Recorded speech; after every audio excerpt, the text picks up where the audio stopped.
नमस्कार दोस्तों, India's farming में आप सभी का स्वागत है। दोस्तों, ये वीडियो के माध्यम से मैं जो गलती किया हूँ 2 साल में तो वो सारी गलतियाँ आप ना करें, इसके लिए ये वीडियो मैं बना रहा हूँ। ये जो प्रोजेक्ट है मेरा, प्रोजेक्ट को लगभग मेरा 2 साल 3 महीना हो गया है। 2 साल पहले मैंने उसको लगाया था। ये अक्टूबर जो ख़त्म हुआ, अक्टूबर ख़त्म को मेरा जो हुआ 2 साल 3 महीना कंप्लीट हो गया। तो 2 साल 3 महीने में मैंने क्या गलती किया और मेरे को क्या क्या प्रॉब्लम मैंने फेस किया है, ये वीडियो के माध्यम से मैं आप तक पहुंचाना चाहता हूं, ताकि आप भी अगर अल्ट्रा हाई डेंसिटी या कोई भी बागवानी हो, ऐसा नहीं कि ओनली मैंगो का, कोई भी बागवानी हो, तो वो गलतियाँ आप ना करें। तो इसके लिए शायद ये वीडियो आपका 10 से 15 मिनट का हो सकता है, बट मैं दावा कर देता हूँ कि ये 10 से 15 मिनट जो है आपके लिए बहुत वैल्यूबल और इन्फॉर्मेटिव वीडियो होने वाला है। तो वीडियो को आप बिना स्किप करके शुरू से अंत तक देखिए। दोस्तों, मैं स्टेप बाय स्टेप क्या क्या गलतियां मेरे से हुआ है वो सारी स्टेप मैं बताता हूँ। पहला चीज़, जो मैंने प्लांट खरीदा था, मैं भुवनेश्वर का, उड़ीसा का जो कैपिटल है भुवनेश्वर, वहाँ से मैंने प्लांट खरीदा था। और जब भी प्लांट मैंने खरीदा था शुरुआत में, मेरे को प्लांट के ऊपर उतना जानकारी नहीं था। मैंने लगभग 2200 या 2300 प्लांट मैंने खरीदा था, और प्लांट का जो रेट था वो ठीक ठाक मेरे को था। वो रेट में नहीं बताने वाला आपको, ठीक ठाक था, तो मैंने खरीदा था। बाद में मेरे को क्या दिक्कत हुआ कि उन्होंने जो पहला चीज़ कैसा है, काफ़ी सारा प्लांट्स है ना लाइन पे रखा था, और कोई भी जो प्लांट रखा था लाइन लाइन करके, कहीं पे भी उन्होंने मतलब बोर्ड वगैरह या नाम वगैरह जो लिखना चाहिए ऐसा नहीं था। तो उनका जो वर्कर था, जो भी 4-5 वर्कर थे, सभी लोग बोल रहे थे रेंडमली, जैसे ये दशहरी है, ये हमारा आम्रपली है, ये मलिका है, ये बेनिसन है, ऐसा करके रेंडमली नाम बोल रहे थे। बट मेरे को कहीं ना कहीं वहाँ पे मेरे को डाउट लग रहा था कि ये लोग जो बोल रहे हैं वो कितना दूर सच है, क्योंकि मेरा पास मेरा जो भाई गया था, उनको भी उतना ज़्यादा नॉलेज नहीं था मैंगो की पेड़ को पहचानने के लिए। तो अभी भी मैं श्योर नहीं हूँ ये मैंगो होने के बाद वो दशहरी आने वाला है, आम्रपली आने वाला है, या मलिका आने वाला है। मेरे को 3 प्लांट करके उन्होंने दिया है, एक तो दशहरी, मलिका और आम्रपली। तो इसके लिए आप जब भी कोई भी अगर नर्सरी में जाए, ब्रांडेड नर्सरी पे जाए जहाँ पे आपको कॉन्फिडेंस है, या आप नर्सरी को घूमो, सही से देखो, और नर्सरी का इंटेंशन क्या है नर्सरी वाले का, क्योंकि मैक्सिमम नर्सरी वाले का ना गलत बोल के आपको पौधा भेजेंगे। तो इसके लिए आप देखो उसका इंटेंशन क्या है, उसको स्टडी करो। जो भी प्लांट बता रहा है क्या वाकई ही वो सही प्लांट है। अगर सही प्लांट है तो आप लीजिए, अगर आप प्लांट पहचान सकते हो तो लो, वरना मत लो, क्योंकि प्लांट लेने के बाद कोई भी नर्सरी वाला आपको सपोर्ट नहीं करने वाला है। ये मेरा पर्सनल अनुभव है। अगर आपका पहचान वाला कोई हो, अच्छा नर्सरी हो, तो वहाँ से ही आप लीजिए, तो आपके लिए अच्छा रहेगा। और प्लांट खरीदते टाइम पे वो मतलब गलत तरीके से आपको भेजेंगे, जैसे बोलेंगे कि जितना पतला पेड़ होगा, जितना छोटा पेड़ होगा उतना अच्छा होगा। मेरे को ऐसा ही कुछ बोला था उन्होंने। उसमें क्या किया, लाइक 50% मेरा स्ट्रॉन्ग और अच्छा पेड़ था, जो कि मतलब मेरा जो ओल्ड फिंगर है, ओल्ड फिंगर से या ये फिंगर है, ये दोनों फिंगर से वो मोटा था, तो वो पेड़ मेरा बच गया। बट जो लिटिल फिंगर है ना, इसकी जैसा जो पेड़ आया था ना, वो एक भी मेरा ग्रोथ नहीं हुआ, वो सबके सब मतलब गया पूरा, मतलब रिजेक्टेड क्वालिटी का ही था। तो इसकी वजह से मेरा काफ़ी सारा प्लांट है ना, वो भी मेरा नुकसान हुआ। ये आप कभी भी मैंगो का पेड़ लेने के लिए जाओ तो आप सही से चूज करो। और पौधा, भले आपका पौधा आपको अगर 30 रुपया, 40 रुपया, 50, सपोज आपके एरिया पे कोई भी मैंगो का प्लांट लो, 50 रुपीज़ आता है या 60 रुपीज़ आता है। अगर आपको कॉन्फिडेंस नहीं आ रहा है तो वो प्लांट मत लो, दूसरा नर्सरी पे जाओ। भले प्लांट में अगर 10 रुपया ज़्यादा है तो 10 रुपया लेके जाओ और वो अच्छा वाला ही प्लांट लो, क्योंकि एक कमजोर वाला पौधा लाके आप लगाते हो, या वीक या सही बीमारी वाला पौधा लाके आप लगाते हो, तो बाद में वो ग्रोथ नहीं होगा। उसको बढ़ाने के लिए वो 10 रुपया की जगह पे आपको कम से कम 100 से 200 रुपया आपको एडिशनल खर्चा हो जाएगा, वो अच्छा हेल्दी प्लांट बनने के लिए। तो जब भी पौधा आप सिलेक्शन करते हैं तो ये गलतियां ना हो, आप सही से देखो। और खास करके वैरायटी के ऊपर आप सही से ध्यान दे के, आपके एरिया पे कौन सा होता है, लोकल मार्केट में कौन सी मैंगो का डिमांड है, और जो भी नर्सरी पे जाओ उसमें उसका पोस्टर रहना चाहिए, नाम रहना चाहिए, जैसे बेनिसन है, आम्रपली है, दशहरी है, अल्फांसो है, केसर मैंगो है, उसका ऊपर बोर्ड रहता है। हर एक अच्छा नर्सरी में बोर्ड रखते हैं, और वो लोग है ना गलत नहीं बोलेंगे। अभी सेकंड गलती क्या हो सकता है, आपका ज़मीन की सिलेक्शन और लैंड प्रिपरेशन। अगर सही से अगर आपने ज़मीन चूज नहीं किया, अगर आपको सही ज्ञान नहीं है तो आपको काफ़ी घाटा हो सकता है और बीमारी तो प्लांट को आएगा ही आएगा और आपका जो मोर्टेलिटी रेट है वो काफ़ी बढ़ जाएगा। जैसे मैं एग्जांपल बता रहा हूँ, आप उधर थोड़ा दिखाइए, वो पहाड़ की साइड में दिखाइए। तो मेरा यहाँ पे, मैं उड़ीसा से हूँ और ये जो एरिया है हैवी रेन एरिया है, यहाँ पे ज़्यादा बारिश होता है। जो पहाड़ का जो पानी है ना, जब भी बारिश होता है कम से कम 4 महीना तक कंटिन्यू उसका जो बारिश का जो ये है ना वाटर लेवल है ना, वो ज़्यादा ऊपर ही रहता है। ओके, तो आप देखेंगे तो पहाड़ का जो पानी का जो ये स्रोत है वो इधर आता है, तो जिसकी वजह से मेरा जो लैंड है ना वो पानी से भर के ही रहता था। पानी से मतलब मेरे को पता नहीं था, क्योंकि मैंने नया लैंड लिया था, लेके तुरंत मैंने ये प्लांट लगाने की कोशिश किया। मई महीने में मैंने कुछ चालू किया था, जून महीने में ये प्लांट लगाया था। तो वो टाइम पे बारिश नहीं था, तो मेरे को लगा कि ये ड्राई लैंड है, बट कंटिन्यू जब भी बारिश हुआ उधर से, तो ये कम से कम हो मेरा मतलब जो बारिश की सीजन जाने की 2 महीने तक है ना, ये कंटिन्यू पानी ही रहेगा। और मैंगो का पौधा जहाँ पे पानी रहेगा वहाँ तो नुकसान होगा ही होगा। तो वो केस में आपको क्या करना चाहिए, जो जमीन का जो लेवल है, जमीन की लेवल से नीचे ज़्यादा आपको मैंगो का प्लांट नहीं लगाना चाहिए, गलती से भी नहीं लगाना चाहिए। अगर आपको कितना भी एक्सपीरियंस वाला बंदा आएगा तो उनका नहीं सुनना है, आपको बेड बनाने का। नॉर्मली जैसे जो हमारा बेड बनाते हैं, गोवा का प्लांट लगाने के लिए बेड बनाते हैं, तो ऐसा बेड बनाने का, बेड के ऊपर आपको क्या करना है, मैंगो का प्लांट को आपको लगाना है। तो क्या होगा ना, आपका जो वाटर का जो लेवल है ना, हमारा जो जमीन है ना, जमीन तक ही रहेगा, बट बेड के ऊपर नहीं आएगा, जिसकी वजह से कितना भी बारिश हो जाए आपका मैंगो की जो झाड़ है उसको नुकसान नहीं होगा। और दुनिया में कोई भी प्लांट हो, हमारा जो चावल की खेती को छोड़ के कोई भी प्लांट को कंटिन्यू पानी नहीं चाहिए, कोई भी प्लांट को नहीं चाहिए। अगर वो ऊपर रहेगा, ओनली उसको मॉइस्चर भी मिलेगा ना, तो भी वो प्लांट अच्छा हो जाएगा। अगर कंटिन्यू पानी अगर जम के रहेगा तो काफ़ी नुकसान होने वाला है। तो ये चीज़ आप ध्यान से देखिए। और दूसरा चीज़ क्या है कि आपका जो मैंगो का जो ये आएगा, प्लांट आएगा, उसमें मिट्टी रहता है, और मिट्टी की जो जितना रहेगा उतना ही डूबना चाहिए, उससे ज़्यादा आपको अंदर प्लांट को नहीं लगाना चाहिए। और मैं तो सजेस्ट करेगा कि आप बेड बना के ही लगाइए, आपको एक भी प्लांट आपका मोर्टेलिटी नहीं आएगा। ये किसके लिए सजेस्ट है ना, जो एरिया पे हैवी रेन है। बट अगर कुछ एरिया है, जैसे मैं बात कर रहा हूँ जहाँ पे बारिश बहुत कम है, पानी का लेवल बहुत मतलब अंदर है, वो टाइम पे आप थोड़ा जमीन से नीचे आप लगा सकते हैं। मेरा जमीन पे आप देख सकते हैं खरपतवार पूरा भरा हुआ है, क्योंकि मैंने जो ग्रास किलर है, जो खरपतवार नाशी जो दवा वगैरह है वो मैं यूज़ नहीं कर रहा हूँ, जिसकी वजह से मेरा ज़मीन पे खरपतवार ज़्यादा है। बट उसके लिए रूट कॉज जो था, रूट कॉज ये था कि मेरे को पहले ज़मीन को अच्छी तरह से जुताई करना चाहिए था, बट मैंने जुताई नहीं किया।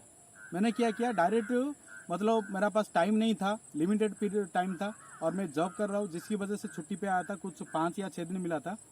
उसके अंदर ये मेरे को जो टास्क है ना, मेरा प्रोजेक्ट को कंप्लीट करना था फार्मिंग का। तो इसकी वजह से मैंने क्या किया कि मैं पहले प्लांट लगा देता हूँ, और प्लांट लगाने के बाद मैं ज़मीन को जुताई कर देता हूँ। तो वो सोच के मैंने लगा दिया, बट बाद में मेरे को कंट्रोल नहीं हुआ, बारिश आ गया, जिसकी वजह से मैंने फिर उसको जुताई नहीं किया, और ये पूरा खरपतवार भर गया। और उसमें सबसे बड़ा गलती मैंने क्या किया था कि जो प्लांट टू प्लांट जो डिस्टेंस है ना, मैंने 8 फीट पे लगाया था। ठीक है, जहाँ पे 8 फीट पे मैंने लगाया था ना, जब भी ट्रैक्टर मार रहा हूँ तो क्या हो रहा है कि उसका जो रूट है ना, वो रूट डैमेज होता है। तो आप जब भी खेती करें, मैंगो की प्लांट या कोई भी बागवानी करें, कभी भी आप 8 फीट पे मत कीजिए, मिनिमम 12 फीट रखिए। तो आप ट्रैक्टर मार के अगर जुताई करेंगे, जहाँ पे आपका दूसरा कोई इंस्ट्रूमेंट जैसे पावर बीडर है, पावर टिलर है, उसमें 10 से 15 हज़ार खर्चा होगा, तो वहाँ पे अगर ट्रैक्टर लगा के अगर आप जुताई करेंगे ज़मीन की, तो कम से कम 2 से 3 हज़ार में हो जाएगा आपका। तो आपका कम से कम कितना ना 60 to 70% आपका पैसा बच जाएगा। तो कोई भी अगर प्लांट आप लगाते हैं तो कम से कम 12 फीट से तो कम पे मत लगे।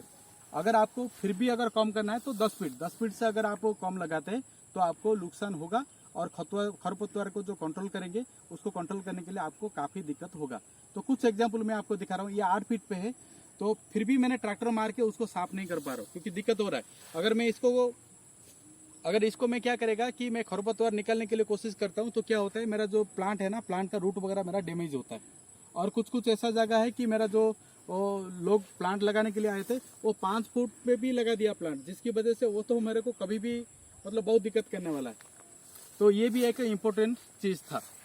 और एक इम्पोर्टेंट चीज़ है, जब भी आपको ये प्लांट के बारे में ज़्यादा इन्फॉर्मेशन नहीं रहता है या सही जानकारी नहीं रहता है, तो समय समय पर नया नया जो प्लांट के ऊपर बीमारी आता है उसको आप पहचान नहीं सकते हो। तो अगर बीमारी को अगर आप सही से पहचान नहीं पाते हो तो वो केस में क्या गलती हो सकता है आपका, कि प्लांट बनने का चांसेस ज़्यादा रहता है। और फिर वो टाइम पे आप क्या करते हो, कोई भी जो हमारा जो एग्रीकल्चर जो दवा मेडिसिन स्टोर है वहाँ पे आप जाते हो, दवाई खरीदते हो, ठीक है। तो वो टाइम पे क्या होता है, उनको गोल्डन अपॉर्चुनिटी मिल जाता है, किसको, जो दवा वाला रहता है। तो कुछ भी मेडिसिन आपको ऐसा अंधाधुंध देंगे कि आपका कम से कम 10 से 15,000 या 20,000 का तो चूना तो लग ही जाएगा। तो ऐसे ही मेरा साथ कुछ हुआ था। मेरा प्लांट है ना, वो मर रहा था फंगस की वजह से, नीचे फंगस अटैक हो रहा था, पानी जम के रहा था इसके लिए। तो मेरे को वो टाइम पे पता नहीं था, तो दूसरे बंदे को फिर मैंने बुलाया। बुलाने की बाद एग्रीकल्चर ऑफिसर है, बट वो गवर्नमेंट का नहीं है, वो प्राइवेट कंपनी का था। तो उसने आके मेरे को कुछ 12 या 13,000 का कुछ मेरे को मेडिसिन बोला, और यूज करने के बाद भी मेरा कुछ भी रिजल्ट नहीं आया। वो 12-13,000 का मेडिसिन मैंने पूरा फेंका, वेस्ट गया। उससे अच्छा है कि कोई भी किसान के पास जाओ जो कि पहले से बागवानी किया है। जैसे मैं बागवानी किया हूँ, अभी मैंने कम से कम तेलंगाना, कर्नाटक को बहुत सारा किसान को मिला, फिर मेरे को भी अभी कुछ एक्सपीरियंस हुआ है। तो उसकी वजह से मैं क्या कर रहा हूँ, अभी मेरा कोई भी बीमारी होता है मेरा प्लांट में, मैं उसको खुद ट्रीटमेंट करता हूँ। और मैं ऐसा मेडिसिन अभी चूज करता हूँ कि मेरे को जो पता है कि ये 100% अभी काम करेगा, और मेरा 1 रुपया भी वेस्ट नहीं होता है। आज की डेट में ये बीमारी हुआ, उसका करेक्ट मेडिसिन क्या है वही मैं यूज कर रहा हूँ। बट अगर आप डायरेक्ट जाओगे कोई मेडिसिन दुकान पे, ऐसा होता है कि उसका मेडिसिन कभी कभी सेल नहीं होता है, वही मेडिसिन आपको पकड़ा देंगे, क्योंकि उनको तो पैसा चाहिए। तो वो केस में थोड़ा संभाल के और बच के रहिए। और खास करके अगर कोई भी फंगस होता है तो मैं आपको कुछ मेडिसिन बोलता हूँ, जैसे सेप का कुछ फंगिसाइड आता है, देन रेडोमिल है, रेडोमिल गोल्ड है, देन वाविस्टिन है, देन आपका जो इंडोफिल का M45 है। इस टाइप का अगर फंगस से रिलेटेड कुछ भी होगा तो आप आके डाल सकते हैं। या कोई पत्ता में अगर रूट में कुछ बीमारी लगता है तो वो टाइम पे आप क्लोरोपाइरिफॉस का भी आप दे सकते हैं। और या कुछ बीमारी ज़्यादा कीट वगैरह होता है तो इमिडा क्लोरोपिड वगैरह आप दे सकते हैं। ये 3-4 मेडिसिन है, ये सभी टाइप का बीमारी के लिए है। वो हॉर्टिकल्चर के लिए भी है और एग्रीकल्चर दोनों के लिए वो काम आता है। और यही चीज़ अगर आपको पता नहीं है तो कोई भी दुकान पे जाएंगे तो हो सकता है कि 10 से 15,000 का आपका चूना लग सकता है। तो भी चीज़ अगर जो बायो करके भेजते हैं या जो भी है, सही से इन्फॉर्मेशन लो, यूज़ करो। बहुत सारा मेडिसिन है जो कि सही में काम कर रहा है, बट वो सही में क्या आपकी मतलब प्लांट के लिए ज़रूरी है या आप ज़बरदस्ती उसको दे रहे हो, वो भी इम्पोर्टेंट है। क्योंकि आपका प्लांट में पहला चीज़ देखो कि क्या क्या ज़रूरी है। जैसे मेरा खुद का मैं पर्सनल अनुभव से मैं बात कर रहा हूँ। मेरा जो 2 साल तक मैंने दे रहा था बाहर से कुछ मेडिसिन लाके, यूरिया फिरिया तो मैं भी दिया था स्टार्टिंग ईयर पे, बट मेरे को कोई भी रिजल्ट नहीं मिला। मैं पोटास भी दिया हूँ, जैसे हमारा पोटास, यूरिया, देन हमारा कौन सा सुपर, ये मैंने मिक्स करके दिया था और टाइम पे भी दिया था। 2-3 बार दिया, मेरे को कुछ काम नहीं आया। बट वो सब चीज़ को मैंने टोटली बंद किया और मेरा इंटेंशन था कि मेरे को 100% ऑर्गेनिक तरीके से मेरे को खेती करना है। और टाइम टू टाइम मैंने क्या किया, वेस्ट डिकम्पोजर क्या किया कि 2-2, 3-3 महीना, 4-4 महीने में ऐसा मैंने दिया। अगर मैं बात करूँ अगर 2 साल में, तो हार्डली 10 से 10 बार दिया होगा 2 साल में मैंने। और उसके साथ साथ मैंने क्या किया, जो सड़ा हुआ गोबर है, पुराना गोबर है, सड़ा हुआ डिकम्पोज हुआ था, वो गोबर को मैंने दिया। देने के बाद मेरा जो प्लांट का जो ग्रोथ है वो मेरा हुआ है। अभी ये प्लांट का ग्रोथ मैं दिखाता हूँ। ये 2 साल का प्लांट है, आपको बिलीव नहीं होगा। थोड़ा आगे चलिए, मैं दिखाता हूँ और कुछ प्लांट है।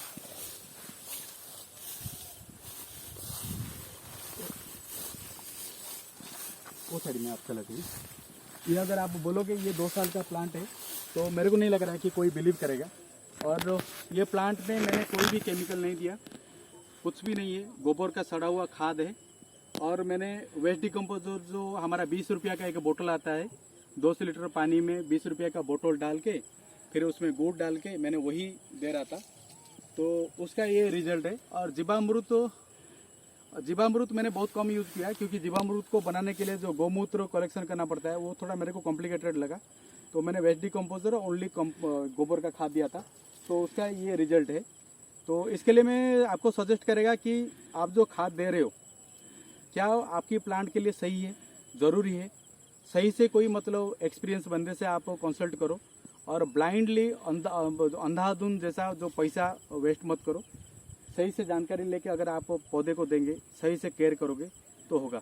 अभी मेरे आप देखेंगे, ये देखो मैंने और एक गलती क्या किया था शुरुआत में, 1 साल जो भी हुआ था वो टाइम पे जब खरपतवार ज़्यादा हो गया था, वो टाइम पे मेरा पिताजी क्या किया था, उन्होंने जो खरपतवार जो नासी रहता है ना, ग्रास किलर मेडिसिन, तो वो उन्होंने स्प्रे किया था, जिसकी वजह से जो छोटा छोटा प्लांट था उसका काफ़ी नुकसान हुआ, उसने ग्रो ही नहीं कर पा रहा था।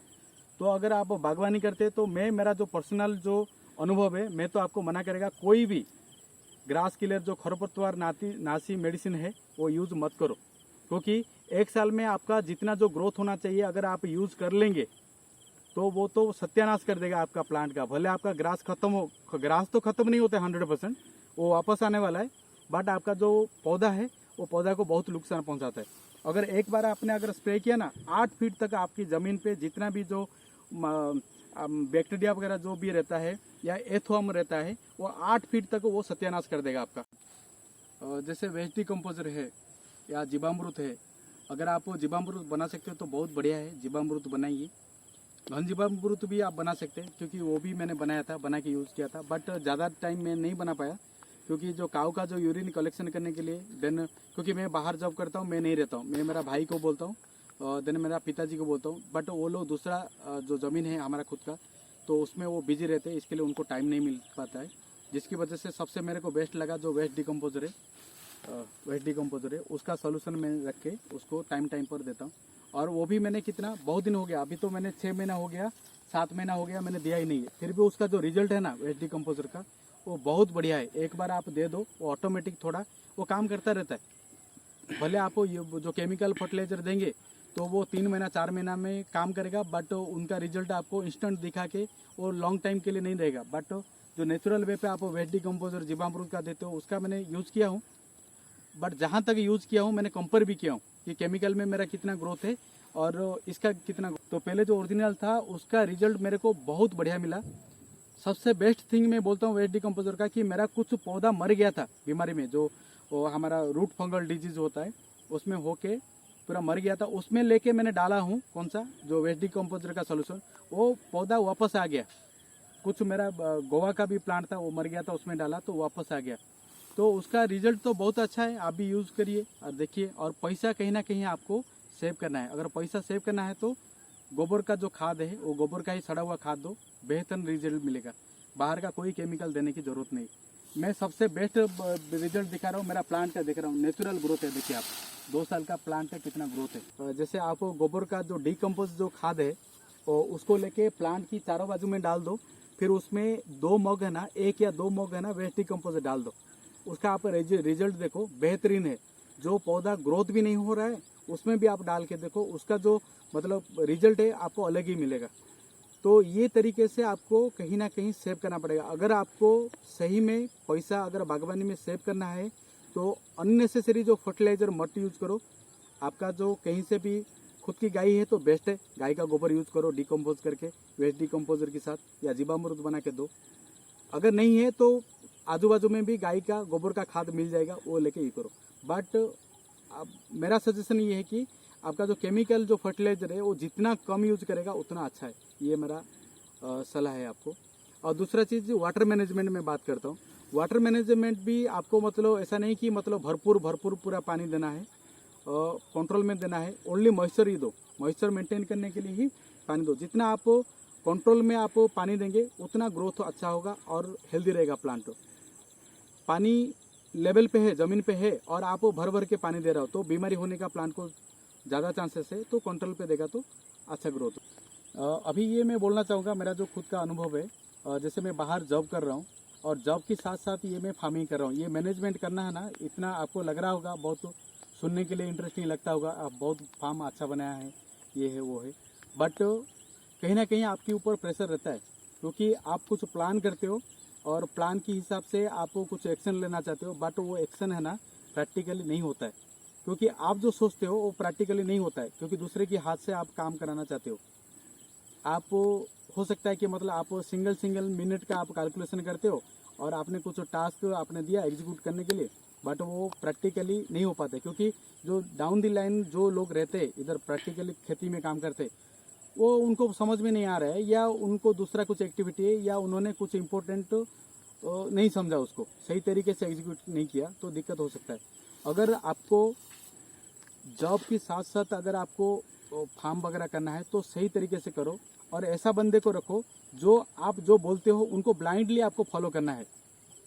भले उनके पास खुद का नॉलेज रहेगा, एक्सपीरियंस रहेगा, बट आपको बताना चाहिए कि नहीं ये हो रहा है, ये बीमारी हो रहा है, ये बीमारी को ये ट्रीटमेंट करना चाहिए, उनको आपको बताना चाहिए, या आप उनको पूछना चाहिए कि ये बीमारी है, प्लांट ग्रोथ नहीं हो रहा है, या वो अचानक को मैंने एक बीच में मेरा खुद का अनुभव बोल रहा हूँ, एक रूट आया था बीच में, चूहा बोलते, मेरा हेल्दी इस टाइप का प्लांट था, और अंदर चूहा घुस के कम से कम 8 से 10 प्लांट को पूरा काट दिया।